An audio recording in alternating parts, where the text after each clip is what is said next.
Hi hello ನಮಸ್ಕಾರ friends, welcome to our channel. Friends, Dasara ಹಬ್ಬ, ಗೊಂಬೆಗಳ ಹಬ್ಬ ಬಂದೇ ಬಿಡ್ತು. ಸೊ ದಸರಾದ ಮುಖ್ಯ ಆಕರ್ಷಣೆಯೇ ಅಂಬಾರಿ ಹೊತ್ತಿರುವಂತಹ ಆನೆ. ಸೊ ಈ ವಿಡಿಯೋದಲ್ಲಿ ನಾನು ನಿಮಗೆ ಥರ್ಮಾಕೋಲ್ ಯೂಸ್ ಮಾಡಿ ಹೇಗೆ ಆನೆ ಗೊಂಬೆ ಮಾಡೋದು ಅನ್ನೋದನ್ನ ತೋರಿಸ್ಕೊಡ್ತಾ ಇದ್ದೀನಿ. ಅದಕ್ಕೂ ಮುಂಚೆ ನೀವೇನು ನಮ್ಮ ಚಾನಲನ್ನು ಸಬ್ಸ್ಕ್ರೈಬ್ ಮಾಡಿಲ್ಲ ಅಂದರೆ ಕೂಡಲೇ ಸಬ್ಸ್ಕ್ರೈಬ್ ಮಾಡಿ, ವಿಡಿಯೋ ಇಷ್ಟ ಆದರೆ ಲೈಕ್ ಮಾಡಿ, ಶೇರ್ ಮಾಡಿ. ಮೊದಲಿಗೆ ಆನೆ ಚಿತ್ರವಿರುವಂತಹ ಸ್ಟೆನ್ಸಿಲ್ ರೆಡಿ ಮಾಡ್ಕೋಬೇಕು. ಅದಕ್ಕೆ ನಾನಿಲ್ಲಿ ಕಾರ್ಡ್ಬೋರ್ಡ್ ಶೀಟ್ ತೊಗೊಂಡು ಲೈಟಾಗಿ ಸ್ಕೆಚ್ ಮಾಡ್ತಾ ಇದ್ದೀನಿ. ಲೈಟಾಗಿ ಸ್ಕೆಚ್ ಮಾಡಿದ ನಂತರ ಆಮೇಲೆ ಡಾರ್ಕ್ ಆಗಿ ಹೈಲೈಟ್ ಮಾಡ್ತೀನಿ. ಸೊ ಇಲ್ಲಿ ನೀವು ಬೇಕಾದರೆ ರೆಡಿಯಾಗಿರುವಂತಹ ಸ್ಟೆನ್ಸಿಲ್ನ ಪ್ರಿಂಟ್ ಬೇಕಾದ್ರೂ ತೊಗೊಳ್ಬೋದು, ಕಂಪ್ಯೂಟ್ರಲ್ಲಿ ಈಗ ಸಿಗುತ್ತೆ. ಸೊ ಆನೆ ಡ್ರಾಯಿಂಗ್ ತೊಗೊಂಡು ಸೊ ಅದನ್ನು ಪ್ರಿಂಟ್ ತೊಗೊಂಡು ಕೂಡ ನಿಮಗೆ ಯಾವ ರೀತಿ ಬೇಕೋ ಅದನ್ನು ಡ್ರಾ ಮಾಡ್ಕೋಬೋದು. ಆ ರೀತಿ ಏನು ಬೇಡ ಅಂದರೆ ನೀವೇ ಕೈಯಲ್ಲಿ ಸ್ಕೆಚ್ ಮಾಡಿ ಅನ್ನೋದಕ್ಕೋಸ್ಕರ ಸೊ ನಾನು ಈಸಿಯಾಗಿ ಆಗುವಂತಹ ಸೊ ಡ್ರಾಯಿಂಗ್ ಮಾಡಿ ತೋರಿಸ್ತಾ ಇದ್ದೀನಿ. ಸೊ ಈ ರೀತಿ ಆನೆ ಚಿತ್ರ ಬರ್ಕೊಂಡು ಆಮೇಲೆ ಡಾರ್ಕ್ ಆಗಿ ಹೈಲೈಟ್ ಮಾಡಿ ಇದನ್ನು ಕಟ್ ಮಾಡಿಕೊಂಡ್ರೆ ಆನೆ ಸ್ಟೆನ್ಸಿಲ್ ರೆಡಿ ಆಗುತ್ತೆ. ಸೊ ನಾನು ಆಲ್ರೆಡಿ ಕಟ್ ಮಾಡಿ ಇಟ್ಕೊಂಡಿದ್ದೀನಿ. ಸೊ ಈ ರೀತಿ ಇರುತ್ತೆ. ಇದು ಸೊಂಡ್ಲು ಇಳಿಸಿರೋ ಆನೆ ಆಯಿತು. ಸೊ ಸೊಂಡ್ಲು ಮೇಲೆ ಕೆತ್ತಿರುವಂಥ ಆನೆ ಚಿತ್ರ ಕೂಡ ಹಾಗೆ ಡ್ರಾಯಿಂಗ್ ಮಾಡ್ತಾ ಇದ್ದೀನಿ. ಹಾಗೆ ಬಾಡಿ ಫುಲ್ ಶೇಪ್ ಹಾಗೆ ಇರಲಿ. ಸೊ ನಾನು ಇಲ್ಲಿ ಎರೇಸ್ ಮಾಡಿಕೊಂಡು ತಲೆ ಮಾತ್ರ ಸೊಂಡ್ಲು ಎತ್ತಿರುವಂತಹ ತಲೆಯನ್ನು ಡ್ರಾ ಮಾಡಿ ತೋರಿಸ್ತಾ ಇದ್ದೀನಿ. ಸೊ ನೀವು ಬೇಕಾದರೆ ಈ ರೀತಿನ ಎರಡು ರೀತಿಯಂಥ ಆನೆ ಗೊಂಬೆನ ಮಾಡ್ಕೊಳ್ಬೋದು. ಸೊ ನಿಮಗೆ ಈಸಿ ಆಗಲಿ ಅನ್ನೋದಕ್ಕೋಸ್ಕರ ನಾನು ಇಲ್ಲಿ ಡ್ರಾ ಮಾಡಿ ತೋರಿಸ್ತಾ ಇದ್ದೀನಿ. ಇದನ್ನು ಕೂಡ ನಾನು ಆಲ್ರೆಡಿ ಡ್ರಾ ಮಾಡಿ ಕಟ್ ಮಾಡಿಕೊಂಡು ರೆಡಿ ಮಾಡ್ಕೊಂಡಿದ್ದೀನಿ. ಸೊ ನೀವು ಡ್ರಾಯಿಂಗ್ ಮಾಡಿ ಕಟ್ ಮಾಡಲಿ ಅನ್ನೋದಕ್ಕೋಸ್ಕರ ಇದನ್ನು ತೋರಿಸ್ಕೊಡ್ತಾ ಇದ್ದೀನಿ. ಸೊ ಸ್ಟೆನ್ಸಿಲ್ ಕೂಡ ನಾನು ರೆಡಿ ಮಾಡಿ ಇಟ್ಕೊಂಡಿದ್ದೀನಿ. ಇದಾದಮೇಲೆ ಬ್ರೌನ್ ಬಾಕ್ಸ್ ತೊಗೊಂಡು, ಮನೇಲೇ ಇರುತ್ತೆ ಆಲ್ಮೋಸ್ಟ್ ಬ್ರೌನ್ ಬಾಕ್ಸ್ಗಳು. ಸೊ ಅದ್ರ ಮೇಲೆ ಈ ಸ್ಟೆನ್ಸಿಲ್ನ ಇಟ್ಟು ಡ್ರಾ ಮಾಡಿಕೊಂಡ್ರೆ ಸೊ ಈಸಿಯಾಗಿ ಕಟ್ ಮಾಡ್ಬೋದು. ಆನೆ ಶೇಪ್ ನೀಟಾಗಿ ಬರುತ್ತೆ. ಆ್ಯಂಡ್ ಸೊಂಡ್ಲು ಇಳಿಸಿರುವಂತಹ ಆನೆ ಸ್ಟೆನ್ಸಿಲ್ ತೊಗೊಂಡು ನಾನು ಡ್ರಾ ಮಾಡಿ ಅದನ್ನು ಕೂಡ ಕಟ್ ಮಾಡ್ಕೊಂಡಿದ್ದೀನಿ. ಸೊ ಎರಡು ರೀತಿ ಆನೆ ಗೊಂಬೆ ಮಾಡ್ಕೊಳ್ಬೋದು. ನಾನಿಲ್ಲಿ ನಿಮಗೆ ಒಂದು ರೀತಿಯ ಆನೆ ಗೊಂಬೆನ ಮಾಡಿ ತೋರಿಸ್ತಾ ಇದ್ದೀನಿ, ಬಿಕಾಸ್ ಟೈಮ್ ತುಂಬ ಹಿಡಿಯುತ್ತೆ. ಸೊ ಹಾಗಾಗಿ ಸೊಂಡ್ಲು ಇಳಿಸಿರುವಂತಹ ಆನೆ ಗೊಂಬೆನ ಮಾಡಿ ತೋರಿಸಿ. ಇದನ್ನು ಹಾಗೆ ಥರ್ಮಾಕೋಲಲ್ಲಿ ಸೊ ಇದೇ ಥರ ಸ್ಟೆನ್ಸಿಲ್ ಇಟ್ಟು ಕಟ್ ಮಾಡ್ಕೊಳ್ಬೇಕು. ಸೊ ಥರ್ಮಾಕೋಲ್ ನೈಫಿಂದ ಈಸಿಯಾಗಿ ಕಟ್ ಮಾಡ್ಕೊಳ್ಬೋದು. ಆ್ಯಂಡ್ ಥರ್ಮಾಕೋಲ್ ಸೆಂಟ್ರಲ್ಲಿ ಹಾಕಿ ಎರಡು ಸೈಡೂ ಬ್ರೌನ್ ಬಾಕ್ಸ್ ಬರೋ ಥರ ಈ ಎರಡು ಸೈಡೂ ರಟ್ಟಿ ಇಟ್ಕೊಂಡ್ರೆ ಸೊ ಈಸಿಯಾಗಿ ಪೇಸ್ಟ್ ಮಾಡಿದಾಗ ಅದನ್ನು ನಿಂತ್ಕೊಳ್ಳುತ್ತೆ, ಯಾವುದೇ ಸಪೋರ್ಟ್ ಇಲ್ಲದೆ ನಿಂತ್ಕೊಳ್ಳುತ್ತೆ. ಫಸ್ಟು ಈ ಬ್ರೌನ್ ಬಾಕ್ಸ್ ರಟ್ಟಿದೆಯಲ್ಲ, ಸೊ ಇದಕ್ಕೆ ವೆಲ್ವೆಟ್ ಕ್ಲಾತ್ ತೊಗೊಂಡಿದ್ದೀನಿ ನಾನು. ನೆವಿ ಬ್ಲೂ ವೆಲ್ವೆಟ್ ಕ್ಲಾತ್ ತೊಗೊಂಡು ಸೊ ಕಟ್ ಮಾಡಿಕೊಂಡು ಅದಕ್ಕೆ ಈ ರಟ್ಟಿಗೆ ಗ್ಲೂ ಹಾಕ್ಬಿಟ್ಟು ಫುಲ್ಲು ಗ್ಲೂ ಹಾಕಿ ಫಸ್ಟ್ ಅದ್ರ ಮೇಲೆ ಪೇಸ್ಟ್ ಮಾಡಬೇಕು.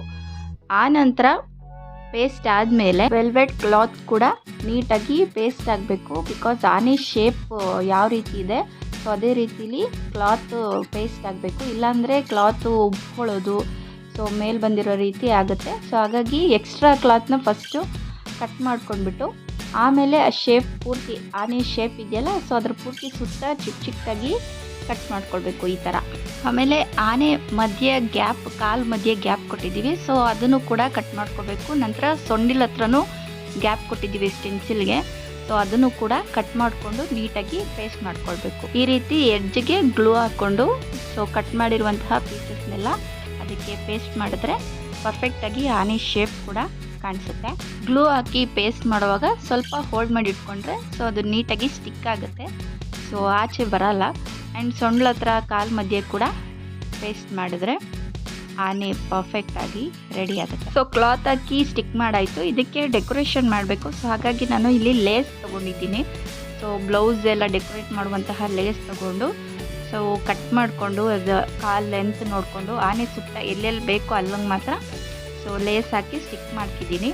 ಕಾಲಿಗೆ ಮತ್ತು ಸೊಂಡ್ಲಿಗೆ ಹಾಕಿ ಲೇಸ್ನ ಸ್ಟಿಕ್ ಮಾಡಿದರೆ ತುಂಬ ಚೆನ್ನಾಗಿ ಕಾಣಿಸುತ್ತೆ. ಸೊ ದಸರಾ ಹಬ್ಬದ ದಿನ ಕೂಡ ಆನೆಗಳಿಗೆ ತುಂಬ ಚೆನ್ನಾಗಿ ಅಲಂಕಾರ ಮಾಡಿರ್ತಾರೆ. ಸೊ ಬಣ್ಣ ಬಣ್ಣದ ಬಟ್ಟೆಗಳಾಗಿರ್ಬೋದು, ಅದ್ರ ಮೈ ಮೇಲೆ ಚಿತ್ತಾರ ಕೂಡ ಬರೆದಿರ್ತಾರೆ. ಸೊ ಕಾಲಿಗೆ, ಸೊಂಡ್ಲಿಗೆ. ಹಾಗಾಗಿ ನಾನಿಲ್ಲಿ ಸೊ ಚೆನ್ನಾಗಿ ಡಿಸೈನ್ ಆಗಿರುವಂತಹ ಲೇಸ್ನ ತೊಗೊಂಡಿದ್ದೀನಿ. ನೀವು ಕೂಡ ಕಲರ್ ಕಾಂಬಿನೇಷನ್ ನೋಡಿಕೊಂಡು ಲೇಸ್ ಮತ್ತು ಕ್ಲಾತ್ನ ಚೂಸ್ ಮಾಡ್ಕೊಳ್ಳಿ. ಗ್ಲೂ ಹಾಕಿ ಪೇಸ್ಟ್ ಮಾಡಿದ್ಮೇಲೆ ಸೊ ಲೇಸ್ ಮತ್ತು ಕ್ಲಾತ್ಗೆ ಸ್ಟಿಕ್ ಆಗೋಕ್ಕೆ ಸ್ವಲ್ಪ ಟೈಮ್ ಬೇಕಾಗುತ್ತೆ. ಹಾಗಾಗಿ ಸ್ವಲ್ಪ ಡ್ರೈ ಆಗೋಕ್ಕೆ ಬಿಡಬೇಕು. ಸೊ ನಾನಿಲ್ಲಿ ಇದು ಡ್ರೈ ಆಗಿ ಬಿಡ್ತಿದ್ದೀನಿ. ಹಾಗೆ ಇಲ್ಲಿ ಕಾರ್ನರ್ಗೆ ಸೊ ದೊಡ್ಡ ಲೇಸ್ ಹಾಕ್ತಿದ್ದೀನಿ. ಈಗ ಇದನ್ನು ಡ್ರೈ ಆಗೋಕ್ಕೆ ಬಿಡೋಣ. ಈಗ ಥರ್ಮಾಕೋಲ್ ರೆಡಿ ಮಾಡ್ಕೊಳ್ಳೋಣ. ಥರ್ಮಾಕೋಲ್ಗೆ ಜಸ್ಟ್ ಈ ಮೇಲಿನ ಭಾಗಕ್ಕೆ ಮಾತ್ರ ಕ್ಲಾತ್ನ ಪೇಸ್ಟ್ ಮಾಡಬೇಕು. ಬಿಕಾಸ್ ಇದು ಸೆಂಟರ್ ಪಾರ್ಟ್ ಆಗಿರುತ್ತೆ, ಥರ್ಮಾಕೋಲು ಸೆಂಟರಲ್ಲಿ ಇರುತ್ತೆ.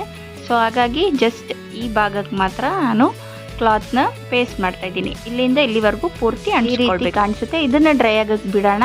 ಆ್ಯಂಡ್ ನೆಕ್ಸ್ಟು ಇಲ್ಲಿ ಲೇಸ್ ಅಂಟಿಸಿದೀವಲ್ಲ, ಇದೆಲ್ಲ ಡ್ರೈ ಆಗಿದೆ. ಸೊ ಮತ್ತೆ ಇಲ್ಲಿ ಕತ್ತಿನ ಭಾಗಕ್ಕೆ ಲೇಸ್ನ ಪೇಸ್ಟ್ ಮಾಡ್ತಿದ್ದೀನಿ. ಸೊ ಇದು ಕೂಡ ಸ್ಟಿಕ್ ಆಗಬೇಕು. ಇದಾದ ನಂತರ ಥರ್ಮಾಕೋಲ್ ಇದೆಯಲ್ಲ, ಇದನ್ನು ತಗೊಂಡು ನೀಟಾಗಿ ಗ್ಲೂನ ಹಚ್ಕೊಳ್ಬೇಕು. ಯಾಕಂದರೆ ನಾವು ಕ್ಲಾತ್ ಮತ್ತು ಲೇಸ್ನ ಪೇಸ್ಟ್ ಮಾಡಿದ್ದೀವಲ್ಲ, ಆ ರಟ್ಟನ್ನ ಹೀಗೆ ಪೇಸ್ಟ್ ಮಾಡಬೇಕು. ಸೊ ಸ್ವಲ್ಪ ಹೋಲ್ಡ್ ಮಾಡಿ ಇಟ್ಕೊಂಡ್ರೆ ನೀಟಾಗಿ ಅದು ಸ್ಟಿಕ್ ಆಗುತ್ತೆ.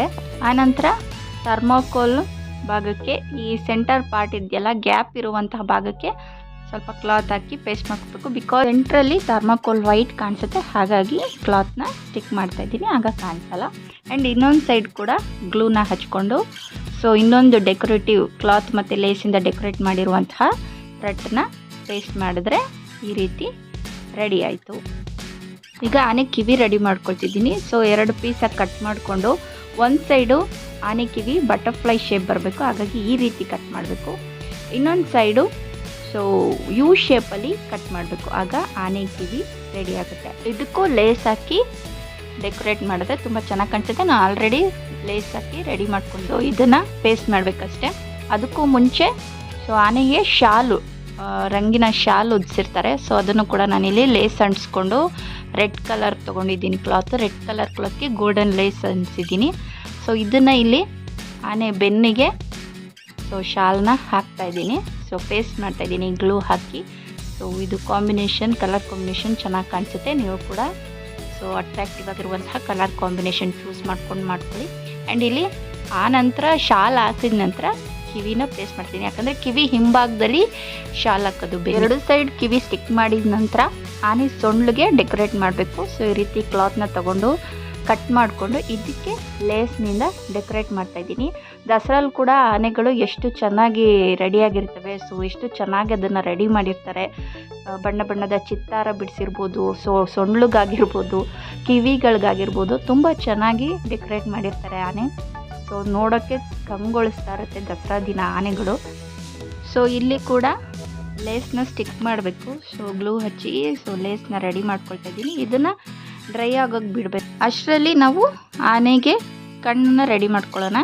ಲೇಸಲ್ಲೇ ಕಣ್ಣಿನ ಶೇಪ್ ತೊಗೊಂಡಿದ್ದೀನಿ ನಾನು. ಸೊ ಅದನ್ನು ಕಟ್ ಮಾಡಿಕೊಂಡು ಸ್ಟಿಕ್ ಮಾಡ್ತಾಯಿದ್ದೀನಿ. ಇಲ್ಲಿ ಆನೆ ಕಣ್ಣಿಗೆ ನೀಟಾಗಿ ಸ್ಟಿಕ್ ಮಾಡ್ತಾಯಿದ್ದೀನಿ. ಸೊ ತುಂಬ ಚೆನ್ನಾಗಿ ಕಾಣಿಸುತ್ತೆ. ಲೇಸಲ್ಲಿ ಕಣ್ಣಿನ ಶೇಪ್ ರೀತಿ ಒಂದು ಡಿಸೈನ್ ಇದೆ, ಅದನ್ನೇ ಕಟ್ ಮಾಡಿಕೊಂಡು ನಾನು ಸ್ಟಿಕ್ ಮಾಡಿದ್ದೀನಿ. ನೋಡ್ತಾ ಇರ್ಬೋದು ನೀವು ಇದು ಎಷ್ಟು ಚೆನ್ನಾಗಿ ಕಾಣಿಸ್ತಿದೆ ಅಂತ. ಈಗ ಸೊಂಡಿಲ್ ಭಾಗದ ಡೆಕೋರೇಟಿವ್ ಕೂಡ ರೆಡಿಯಾಗಿದೆ. ಸೊ ಡ್ರೈ ಆಗಿದೆ. ಇದನ್ನು ಕೂಡ ನೀಟಾಗಿ ಸೊಂಡಿಲ್ ಭಾಗಕ್ಕೆ ಪೇಸ್ಟ್ ಮಾಡಿದ್ರೆ ನಮ್ಮ ದಸರಾ ಗೊಂಬೆ ಆನೆ ರೆಡಿ ಆಗುತ್ತೆ. ಸೊ ಇದನ್ನು ಪೇಸ್ಟ್ ಮಾಡಿದ್ಮೇಲೆ ಡ್ರೈ ಆಗೋಕ್ಕೆ ಬಿಟ್ಟರೆ ನೀಟಾಗಿ ಸ್ಟಿಕ್ ಆಗುತ್ತೆ. ಸೊ ಯಾವುದು ಕೂಡ ಲೇಸ್ ಆಗಲಿ ಅಥವಾ ಐಸ್ ಆಗಲಿ, ಇಯರ್ಸ್ ಆಗಲಿ ಯಾವುದು ಕೂಡ ಕೆಳಗೆ ಬಿಡಲ್ಲ, ನೀಟಾಗಿ ಸ್ಟಿಕ್ ಆಗುತ್ತೆ. ನೋಡಿದ್ರಲ್ಲ ಥರ್ಮಾಕೋಲ್ ಮತ್ತು ಬ್ರೌನ್ ಬಾಕ್ಸ್ ರಟ್ಟಿ ಯೂಸ್ ಮಾಡಿ ಯಾವ ರೀತಿ ಆನೆ ಗೊಂಬೆ ಮಾಡೋದು ಅಂತ. ಇಲ್ಲಿ ನಾನು ಸೊಂಡ್ಲು ಎತ್ತಿರುವಂತಹ ಆನೆ ಗೊಂಬೆನ ಮಾಡಿದ್ದೀನಿ. ಸೊ ಇದು ಕೂಡ ರಟ್ಟು ಮತ್ತು ಥರ್ಮಾಕೋಲ್ ಯೂಸ್ ಮಾಡಿರುವಂಥದ್ದು. ಸೊ ಅದೆರಡು ಹಾಕಿದಾಗ ಯಾವುದೇ ಸಪೋರ್ಟ್ ಇಲ್ಲದೆ ಆನೆಗಳನ್ನ ಹಾಗೆ ನಿಲ್ಲಿಸ್ಬೋದು. ಸೊ ಗೊಂಬೆಗಳನ್ನ ಕೂರಿಸುವಾಗ ನೀವು ಇದೇ ರೀತಿ ಆನೆ ಗೊಂಬೆನ ರೆಡಿ ಮಾಡಿ ದಸರಾ ಹಬ್ಬನ ಸೆಲೆಬ್ರೇಟ್ ಮಾಡಿ. Thank you so much.